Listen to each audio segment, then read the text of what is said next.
Ուրախ եմ ձեզ տեսնելու համար, այսօր մենք սկսում ենք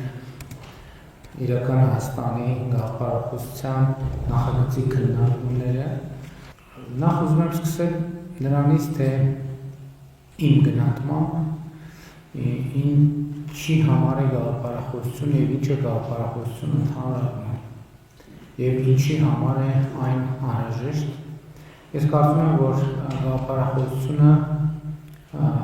բանաձևերի համախումբ է, որով մենք գնահատում ենք մեր իսկ գործողությունները, որոնց վրա հիմնվելով կայացնում ենք որոշումները, որովհետև ընդհանուր առմամբ մեր իրականության մեջ է, ցանկացած իրականության մեջ է, միշտ տարբեր իրադրությունների եւ որոշումների հետ կապված կա բանավեճ։ Արդյոք այս որոշումը ճիշտ է թե սխալ է, կան ավելի սուր քննարկումներ եւ քննադատություններ։ Այս որոշումը պետական է թե ապապետական է, այս որոշումը հայրենասիրական է թե հակահայրենասիրական է, բայց խնդիրն այն է, որ որևէ բան գնահատելու համար պետք է հասկանալ այն ուղենիշը, որի նկատմամբ, որի հետ հարաբերություններում մենք այդ չափումը իրականացնում ենք, որովհետև որոշումները կարող են լինել ամենատարբեր, որոշումները տարբեր դիտանկյունից եւ տարբեր խնդիրների եւ տարբեր նպատակադրումների եւ տարբեր գաղափարախոսությունների տրամաբանությամբ կարող են լինել ճիշտ, նույն որոշումը կարող է լինել ճիշտ եւ նույն որոշումը կարող է լինել սխալ։ Նայած թե ինչի հետ ենք մենք համեմատության մեջ դնում եւ այս առումով իրական Հայաստանի գաղափարախոսությունը ինչպես ամեն գաղափարախոսություն, բայց տվյալ դեպքում քննարկում ենք իրական Հայաստանի գաղափարախոսությունը եւ պետք է արձանագրել, թե դա ինչ է եւ ինչի համար է։ Դա իմ գնահատմամբ ապագայի նախագիծ է, որը իրագործվում է ներկայի մեջ, ներկա պայմաններում սկսած ներկայից։ Սա է շատ կարևոր մի նրբություն է, որին ուզում եմ ձեր ուշադրությունը հրավիրել, ապագայի մասին մեր ընկալումների եւ պատկերացումներին եմ ուզում անդրադառնալ, որովհետեւ ապագայի մասին մեր ընկալումներում երբեմն ճեղք կա, որովհետեւ մենք այն պատկերացնում ենք երազային այսօրվանից անջատ, մինչդեռ կիրառելի է ապագայի այն մոդելը, որը իրագործվում է այսօր։ Ես իմ թեզերը էկրանին նաև ցույց եմ տալիս, որ նրանցում ավելի հեշտ է էկրանով հետևել։ Նկատում եմ ես ինչ որ հիմա ասում եմ, որոշ գրառումներ էկրանին արտահայտված է, եւ ապագայի մասին մեր պատկերացումների մասին էլ ես շատ մտածել եմ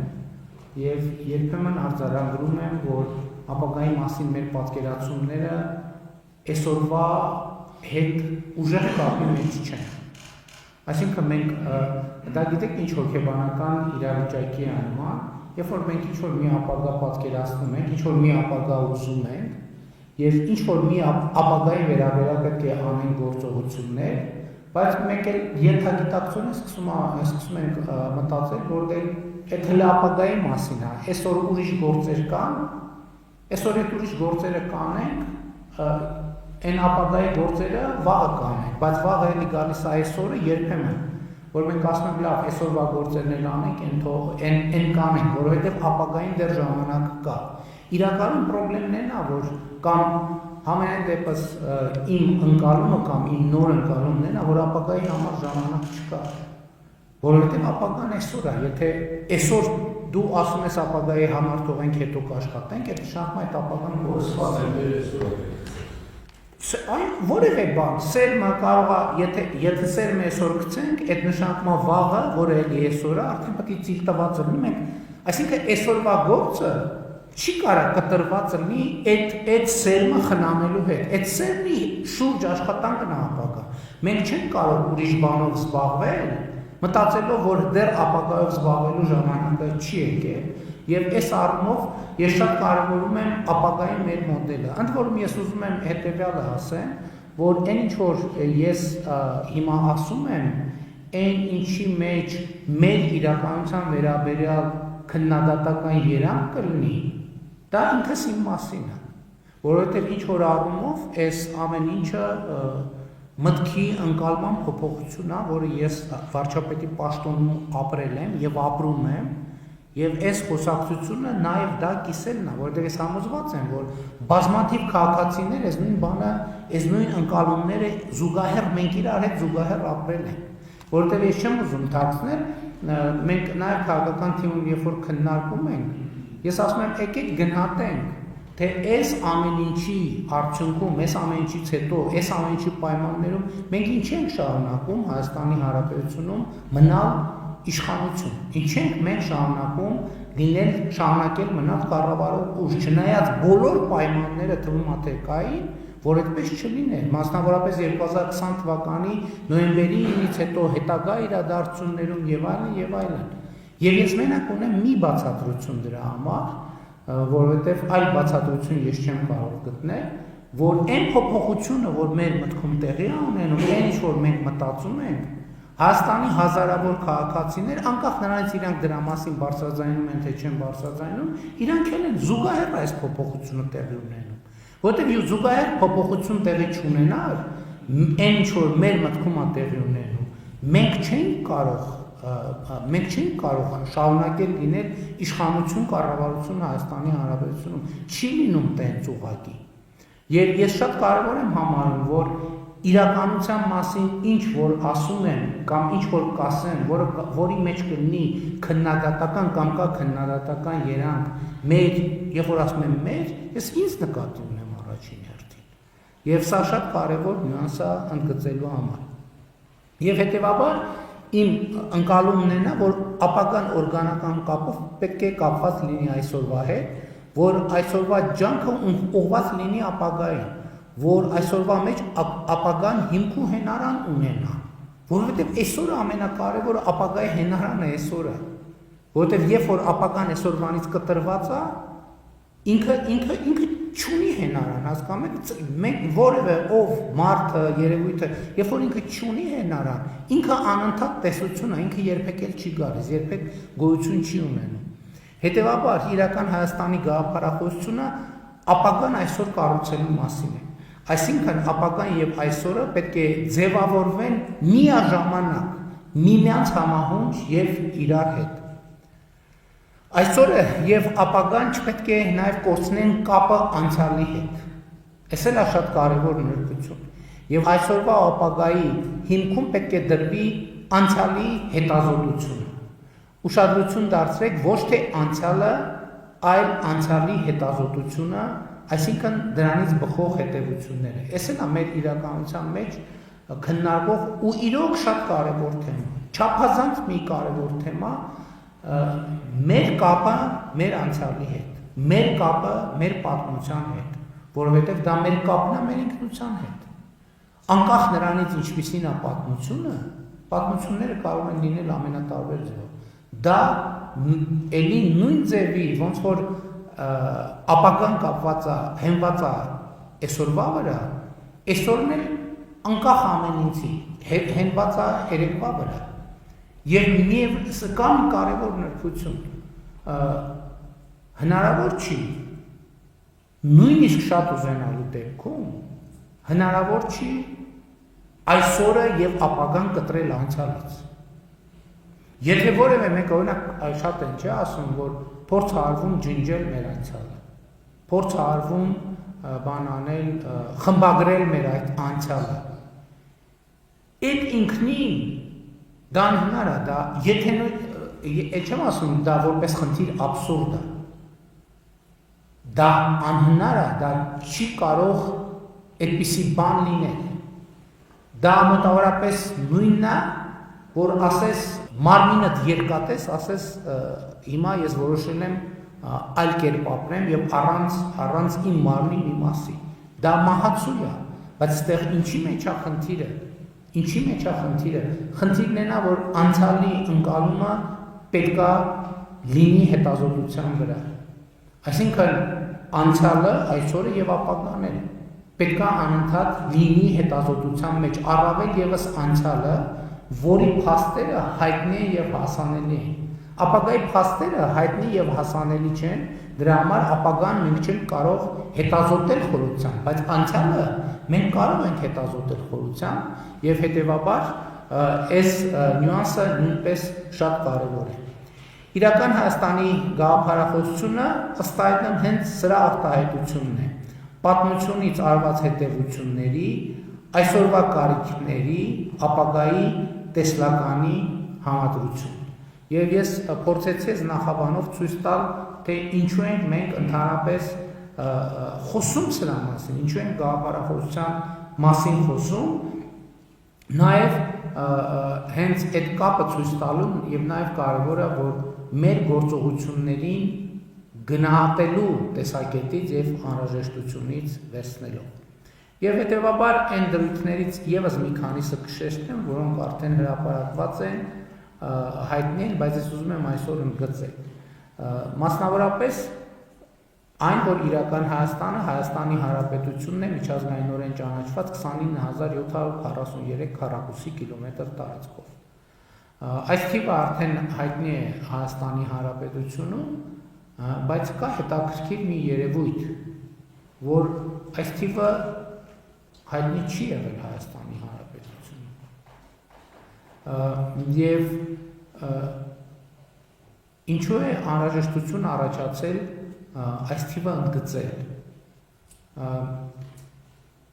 որովհետև հենց գաղափարախոսական առումով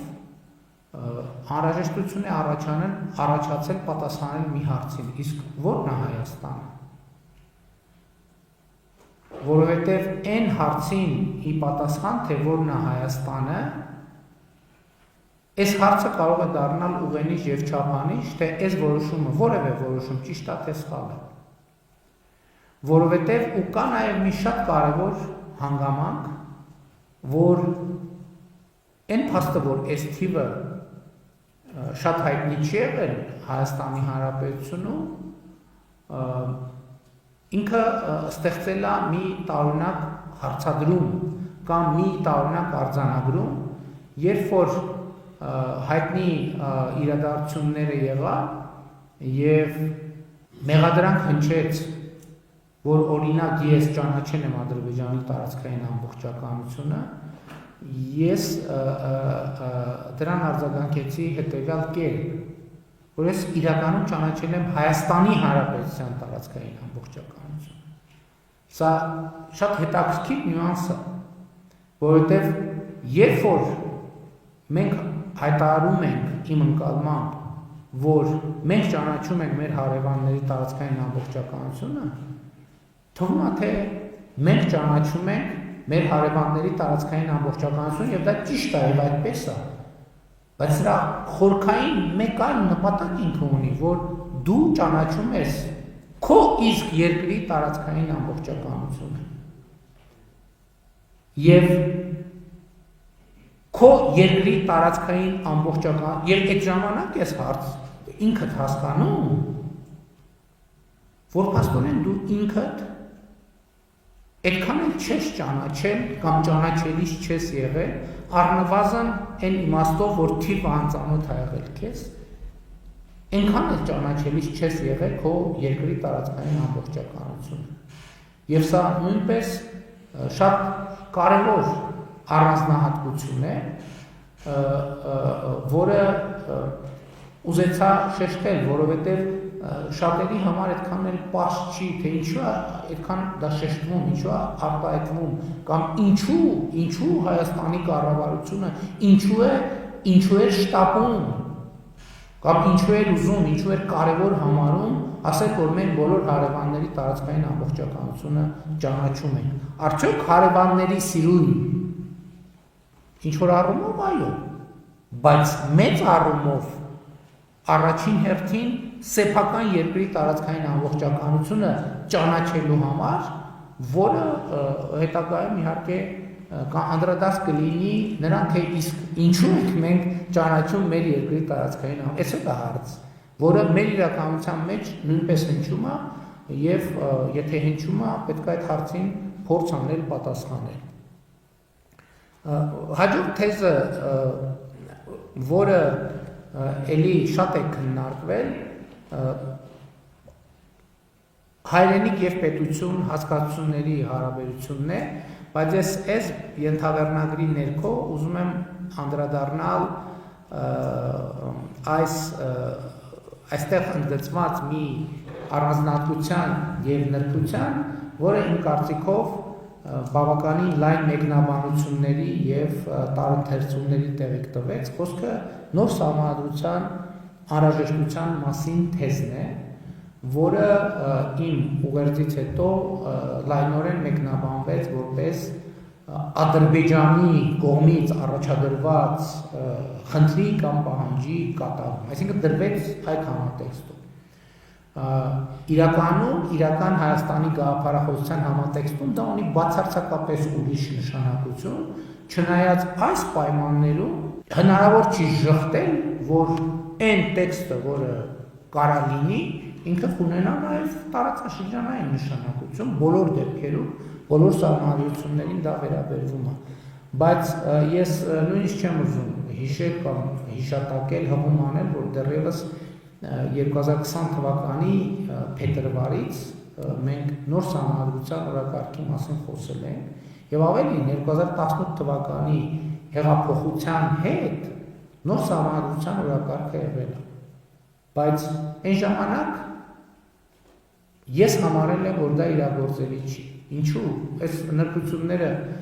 շատերը մոռացել են, բայց 2018 թվականի ապրիլի 9-ին ուժի մեջ մտավ այն սահմանադրությունը, որը այսօր գործում է։ Եվ այսինքն ապրիլի 9-ին ուժի մեջ մտավ, գործնականում ապրիլի 22-ին տեղի ունեցավ ըստ էության հեղափոխությունը, լավ, եթե ամբողջական անենք, ասենք մայիսի 8-ին։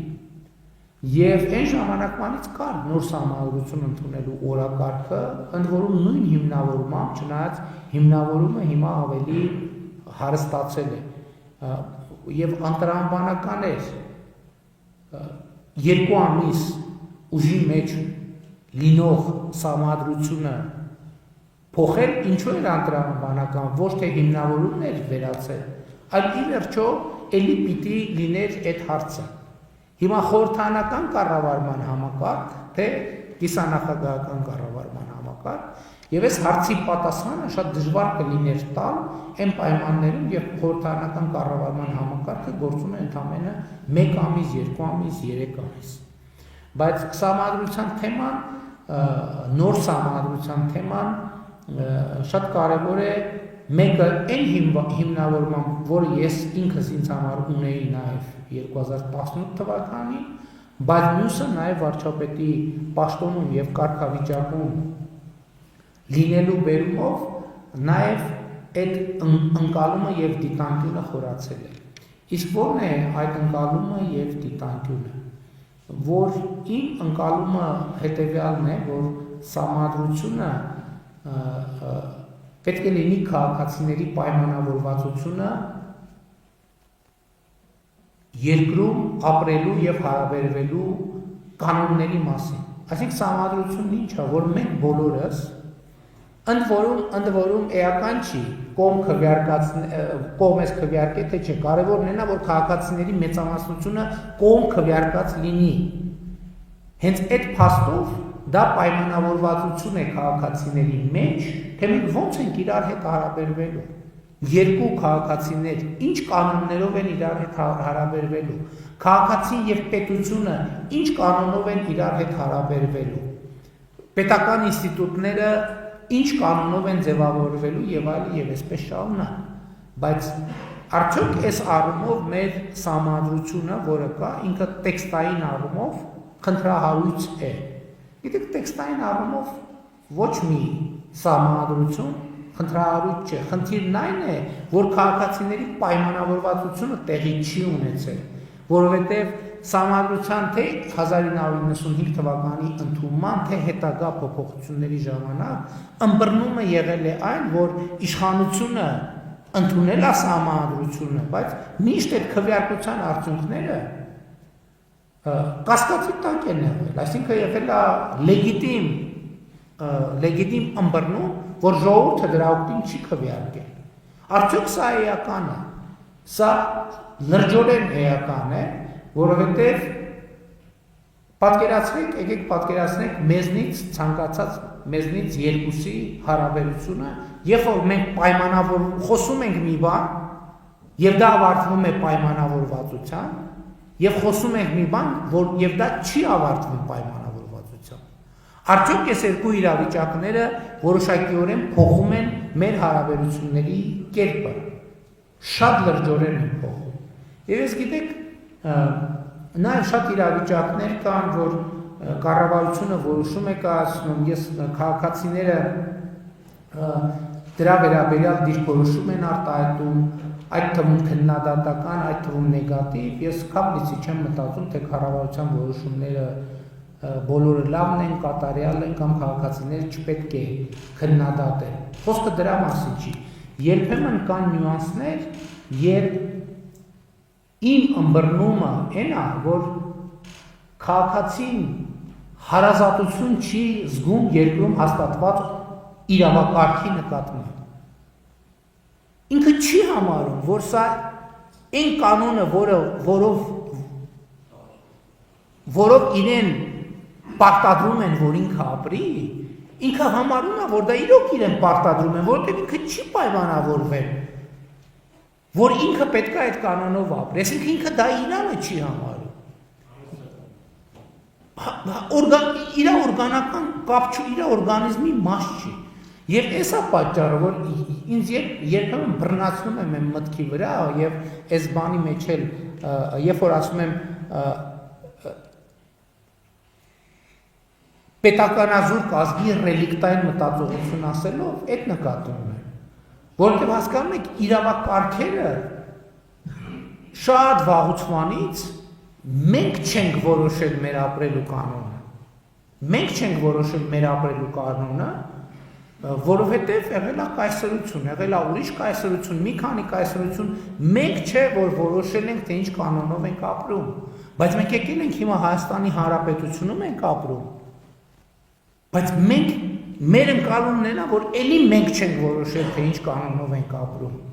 եւ հետեւաբար մի ինչ որ պահի, երբ որ, չգիտեմ, մի քիչ էլ ջղայնացած ենք, զայրացած ենք եւ այլն, մեր ենթագիտակցության մեջ իրավակարգի ընկալումը նույնն է, որ սա ինչ որ մարդկանց ուրիշների կողմից մեզ պարտադրված իրավակարգ է։ Ընդ որում էլի եմ ասում, կարող են նույնը լինել օրենքներն էլ, կանոններն էլ, տուգանքներն էլ, հարցը դրա մասին չի։ Հարցը նրա մասին է, թե մարդը, քաղաքացին դա իր սեփականը համարում է, թե իր սեփականը չի համարում։ Ինքը համարում է դա իր օրգանիզմի, հանրային օրգանիզմի մաս, թե չի համարում։ Եվ հետևաբար ես անհրաժեշտ եմ համարում, որ քաղաքացին որևէ պայմանավորվածություն ձեռք բերի եւ դա ապրելու են կանոնը, որը կա, խոսքը իրավակարգի մասին է, օրենքների ծագումնաբանության եւ այլն համարի, որ ինքն է, որ որոշել է այն շրջանակը, որում այդ ամեն ինչը տեղի է ունենում։ Եվ Իվարկյան էլ դա ինչն էր հանգարում 18 թվականի երկու սահմանադրության օրինակ բերել Հանրապետություն 15 հանրապետական ու պարլամենտական ու նախագահական տարբերակներով ժողովուրդը ընտրել, ինչն էր հանգարում այն ժամանակ։ Շատ բարձր արշավը կլիներ, բոլորը էստրակողնակիցները կգնային, ոնց որ նախորդ տարիներ էր շրջաններում Երևանում քարոզարշավ կանեն, նրա կողմնակիցները կանեն, ժողովուրդը կընտրել։ Շատ բարձր բան էր պակասում, խանգարում, ասիկ ինչն է խանգարում, չէ՞։ Խանգարում է փաստարկների բացակայությունը, պրակտիկ փաստարկների բացակայությունը, որովհետև այնուամենայնիվ առաջնորդող ուժը, երբ որ հարց է դնում, չի կարող ասել, առաջնորդող ուժը չի կարող ասել, գիտեք ինչ ժողովուրդ, դե մի հատ սենց կա, մի հատ սենց կա։ Դե դուք նայեք որն եք ուզում, ինքը պետք է դիրքորոշում արտահայտի։ Շատ դժվար է պատասխանել հարցին, որի պատասխանը դեռ գոյություն չունի, որովհետև ինքը տեսական է,